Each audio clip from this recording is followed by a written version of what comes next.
তোমাদের আজকে অন্তর্কলন বা অবকলনের যে 6-এর দাগের পর্যন্ত অঙ্ক হয়েছিল, আজকে 7-এর দাগের অঙ্কগুলো করাবো। 7-এর দাগের 2-এর অঙ্কটা যদি করি, 7-এর দাগের 2 সংক্ষিপ্ত 7-এর দাগের 2 নম্বর অঙ্ক হচ্ছে y equal to root x minus a into x minus b by x minus c into x minus d. X minus c into, তাহলে এই অঙ্কটার ক্ষেত্রে আমরা কি করব, উভয় পক্ষে লগ নেব। Log y equal to log y equal to half into log of x minus a plus half into log of x minus b minus half into log of x minus c minus half into log of x minus d.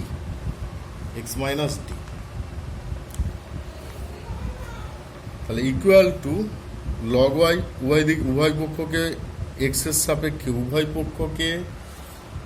তাহলে উভয় পক্ষকে এক্সের সাপেক্ষে এক্সের সাপেক্ষে অবকলন করে পাই।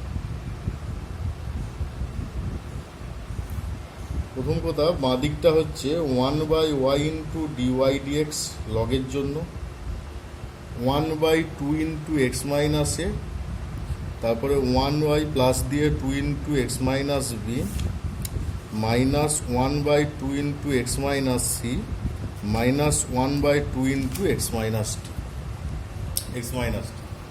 তাহলে বাঁ দিকের ওয়াইটা এবার গুণ করে দেবো ডান দিকে। ডিওয়াই ডিএক্স ইকুয়ালস টু, ওয়াইয়ের মানটা বসিয়ে দিচ্ছি রুটের মধ্যে x minus a x minus b by x minus c into x minus d into, বাইরে একটা হাফ কমন নিয়ে নিলাম ইন্টু দিয়ে, বাইরে একটা হাফ কমন দিয়ে এখানে লিখছি 1/x minus a plus 1/x minus b minus 1/x minus c minus 1/x minus d. তাহলে কি ডিওয়াইডিএস এর মান পাওয়া গেল। এটা ডিওয়াইডিএস বের করতে বলছে, ডিএস পাওয়া গেল। এবার ওই দাগেরই বাকি অঙ্কগুলোর ক্ষেত্রেও সব, মানে প্রত্যেকটা অঙ্কর ক্ষেত্রেই লগ নিতে হবে, লগ নিয়ে ক্যালকুলেট করতে হবে। এবার 8-এর দাগের অঙ্ক দেখো, 8-এর দাগের 5-এর অঙ্ক, 8-এর দাগের 5-এর অঙ্ক আমরা প্রথমেই ধরে নেব, ধরি y equal to u sine u plus cos u by u square log u. U sine u plus cos u by u square log u. তাহলে যেহেতু এটা ইউ এর ফাংশন, উভয় পক্ষকে ইউ এর সাপেক্ষে অবকলন করে পাই, লেখাটা হবে উভয় পক্ষকে ইউ এর সাপেক্ষে অবকলন করে পাই, কারণ ফাংশনটা হচ্ছে ইউ এর ফাংশন, ইউ এর সাপেক্ষে অবকলন করে পাই। তাহলে বাঁ দিকটা হচ্ছে ডিওয়াই ডি ইউ, বাঁ দিকটা, আর ডান দিকটা ইউভি পদ্ধতিতে ডেরিভেটিভ, তো তাহলে ভি স্কোয়ার নিচে ইউ স্কোয়ার লগ ইউ তার হোল স্কোয়ার, ওপরে ইউ স্কোয়ার লগ ইউকে রাখলাম into d DU of u sine u plus cos u. মানে অ্যাকচুয়ালি এটা হচ্ছে বড় ইউ বাই বড় ভি, যদি ধরি ফাংশনটাকে বড় ইউ বাই বড় ভি, তার নিচে ভি স্কোয়ার হলো, ওপরে ভিকে রেখে ইউ এর ডেরিভেটিভ মাইনাস ইউকে রাখছি, মানে u sine u plus cos u into d DU of u square log u, d DU of u square log u. তার মানে কি, এটা যদি ভি হয় এটা হচ্ছে ইউ, এটা যদি ইউ হয় এটা হচ্ছে ভি। তার মানে কি, বড় ভিকে রেখে বড় ইউ এর ডেরিভেটিভ মাইনাস বড় ইউকে রেখে বড় ভি এর ডেরিভেটিভ।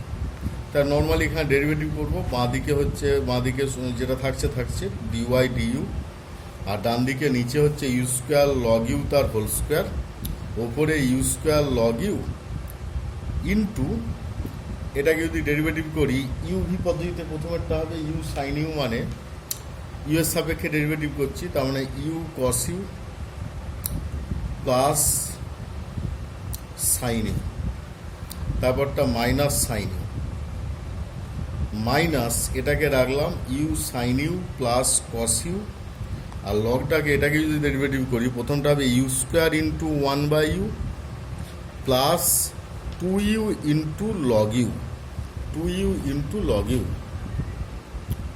Log u. আর কোনো ক্যালকুলেশন করার দরকার নেই, কারণ ডিফারেন্সিয়েশন ফাংশনটা বা যন্ত্রটা বা অপারেটরটা ডিফারেন্সিয়েশন অপারেটরটা যেহেতু আউট হয়ে গেছে, তাহলে এইখানেই উত্তর, মানে এইখানেই শেষ, এরপর থেকে আর করার দরকার নেই। আচ্ছা, 9-1 x equal to a into theta plus sine theta আছে, y equal two a into 1 plus cos theta আছে, 1 প্লাস কস থিটা। তবে dy dx এর সরলতম মান নির্ণয় করো, dy dx ইকুয়াল টু -1 যখন থিটা ইকুয়াল টু π/2, হচ্ছে না?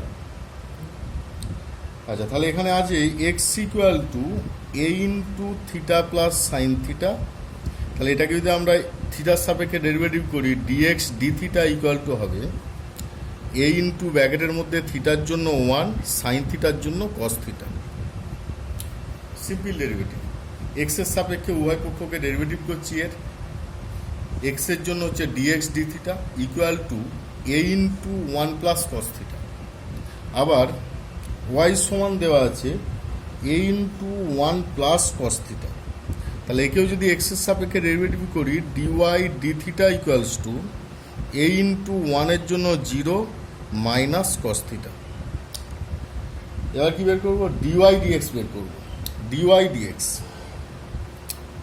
অতএব dy dx equals to dy d theta into d theta dx। dy d theta মানে মাইনাস অফ a cos থিটা into 1/a into 1 plus cos থিটা, মাইনাস অফ a cos থিটা, minus of a cos থিটা into 1/a into 1 plus cos থিটা। dy dx equals to minus of a কেটে যাচ্ছে cos থিটা by 1 plus cos থিটা। এটা হচ্ছে dy dx এর মান। এবার dy dx at theta equal to π/2, তা dy dx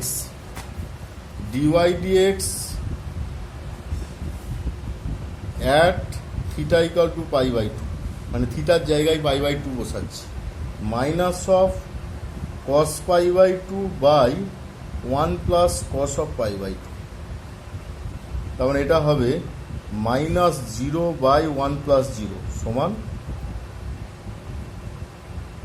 কারণ -1 দেখাতে হবে তো। তোমাদের আগে একটা জায়গায় ভুল হয়েছে, দেখো dy d থিটার মানটা cos থিটাকে cos থিটায় রাখা হয়ে গেছে, ওটা সাইন থিটা হবে, cos থিটাটা সাইন থিটা হবে, তাহলে এখানে এইটা সাইন থিটা হবে পরের লাইনে, তাহলে ওপরে যে লবটা পাচ্ছি ওটা হচ্ছে সাইন থিটা, ওপরে লবটা সাইন থিটা, কারণ মাইনাস cos থিটার derivative minus of sine theta, এই লাইনটা। তাহলে cos থিটা না হয়ে এটা হবে সাইন থিটা, মানে সাইন π/4, সাইন π/2, সাইন π/2, তাহলে 0 নয়, এটা 1 মানে পাবো -1, উত্তরটা হচ্ছে -1। তাহলে এখানে যেটা প্রমাণ করতে দিয়েছে theta equal to π/2, dy dx equal to -1, অতএব dy dx ইকুয়াল টু -1 যখন থিটা ইকুয়াল টু π/2। আর তাহলে 9-এর দাগের 2-এর অঙ্কটাও এইভাবেই করতে হবে, একটু বড় হবে, একটু ক্যালকুলেশন করে নিজেদেরকে করতে হবে। dx dt বের করতে হবে, dy dt বের করতে হবে, দিয়ে dy dx বের করতে হবে, যেখানে dy dxটা হচ্ছে t এর ফাংশন হবে, t ইকুয়াল টু π/6 বসিয়ে দিলেই dy dx এর মানটা 0 আসবে। যাই হোক, 10-এর দাগের অঙ্ক দেখো, 10-এর দাগের বিশেষ করে 2-এর অঙ্কটা মাঝামাঝি পড়ে। 2-এর অঙ্কটার ক্ষেত্রে কি বলেছে না, এখানে প্রথমটাকে অবকলন করতে বলেছে দ্বিতীয়টার সাপেক্ষে, প্রথমটার অবকলন করতে হবে। ধরো প্রথমটাকে যদি y ধরি আর দ্বিতীয়টাকে যদি z ধরি, তাহলে z এর সাপেক্ষে অবকলনটা কি হবে? dy dz। তা ধরি y equal to tan inverse root one plus x square minus one by x, root one plus x square minus one by x, y equal to tan inverse, আর z equal to sine inverse x. বললাম y equal to tan inverse root one plus x square minus one by x, আর z equal to sine inverse x. তাহলে প্রথমটাকে এক্সের সাপেক্ষে অবকলন করছি, এবং অবকলন করতে গিয়ে এক্সের জায়গায় কিছু একটা বসাতে হবে। এক্সের জায়গায় প্রথমটার জন্য এক্সের জায়গায় কিছু একটা বসাবো, যেমন putting x equal to tan theta. যদি পুট করি ওয়াই ইকুয়াল টু হবে ট্যান ইনভার্স রুটের মধ্যে one plus tan square theta minus one by tan theta. Tan inverse রুটের মধ্যে one plus tan square theta মানে হচ্ছে সেক স্কোয়ার থিটা, ওটা যখন রুট থেকে বাইরে আসবে তখন হবে sec theta, sec theta minus one by tan theta. আচ্ছা, এটাকে একটু ভেঙে নেব। ট্যান ইনভার্স এটা হবে ওয়ান মাইনাস কস থিটা নিচে sine theta. One minus cos থিটাকে আবার ক্যালকুলেশন করতে পারবো। Tan inverse one minus cos theta মানে two sine square theta by two, আর নিচে সাইন থিটা মানে two sine theta by two cos theta by two. ওপর নিচে একটা কেটে গিয়ে tan inverse tan of theta by two হবে। তার মানে হচ্ছে শুধু থিটা বাই টু, শুধু থিটা বাই টু। আর আমরা এমনিতে ধরেছি যে x equal to tan theta, তো তোমরা এইখানটা একটু লিখে দাও যে theta equal to tan inverse x. তাহলে এটা হচ্ছে ওয়াই ইকুয়াল টু পাচ্ছি half of tan inverse x. এবার এক্সের সাপেক্ষে অবকলন করছি, ডিওয়াই ডিএক্স ইকুয়াল টু হবে half of half into one by one plus x square, কারণ ট্যান ইনভার্স এক্সের ডেরিভেটিভ হয় one by one plus x square.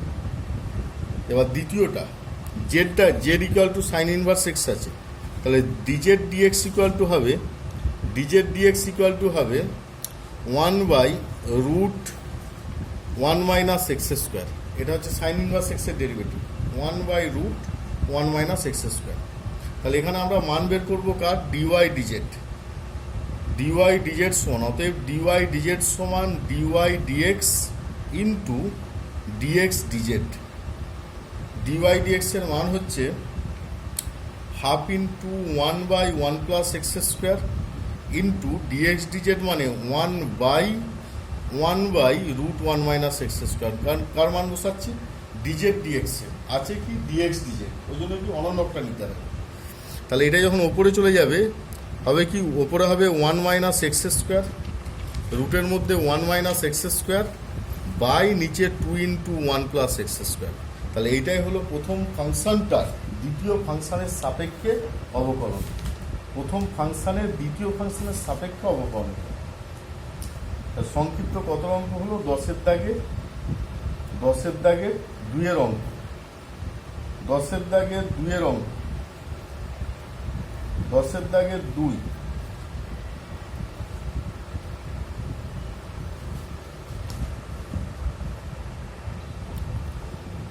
আচ্ছা, এই অঙ্কটার ক্ষেত্রে আমরা একটু ভুল ঢুকেছি। এখানে যেটা হচ্ছে Z equal to sine inverse x নয়, ওটা বইয়ে দেওয়া আছে ট্যান ইনভার্স এক্স।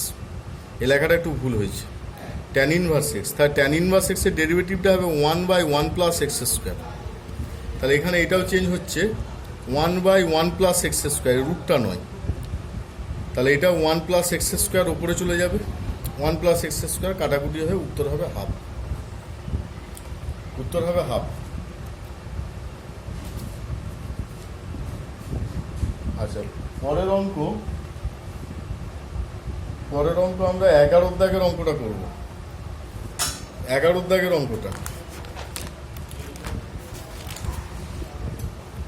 তাহলে 11-র দাগের অঙ্কটা যেটা আছে যে y equal to x by root one plus x square, তার থেকে প্রমাণ করতে হবে যে x s q d y d x equal to y q প্রমাণ করতে হবে, ওয়াই কিউ প্রমাণ করতে হবে। তাহলে এর ক্ষেত্রে আমরা প্রথমেই ডেরিভেটিভ করছি, এক্সের সাপেক্ষে অবকলন করে পাই, এক্সের সাপেক্ষে অবকলন করে পাই d y d x equal to u v পদ্ধতিতে অবকলন করছি, নিচে ওয়ান প্লাস এক্স স্কোয়ারের হোল স্কোয়ার ওপরে root one plus x square into one minus এক্সকে রেখে এর অবকলনটা হচ্ছে two x by two root one plus x square, কারণ আমি বলেছি এর অবকলন সবসময় মুখস্থর মতো রাখতে হবে। X into two x by two root one plus x square, তাহলে এখানে টু টু কাটছে, নিচে ওয়ান প্লাস এক্স স্কোয়ার হলো, ওপরে হচ্ছে লোসাগু root one plus x square, one plus x square minus x square, তাহলে এটা কেটে যাচ্ছে। তাহলে যেটা হচ্ছে one by one plus x square into root one plus x square, d y d x সমান ডিওয়াই ডিএক্স সমান ডিওয়াই ডিএক্স সমান এটা। তাহলে আমাদেরকে যেটা করতে হবে যে উভয় পক্ষে এক্সএস কিউ দিয়ে গুণ করতে হবে, উভয় পক্ষে। তাহলে x's cube d y d x equal to x's cube by one plus x square whole to the power তিনের দুই, হোল টু দি পাওয়ার তিনের দুই। তাহলে x's cube d y d x equal to যাচ্ছে x by root one plus x square whole to তার whole cube, তার whole cube, কারণ x's cube d y d x equal to y cube. তাহলে এই দাগের 11 পর্যন্ত হলো, আবার পরের ক্লাসটা হবে।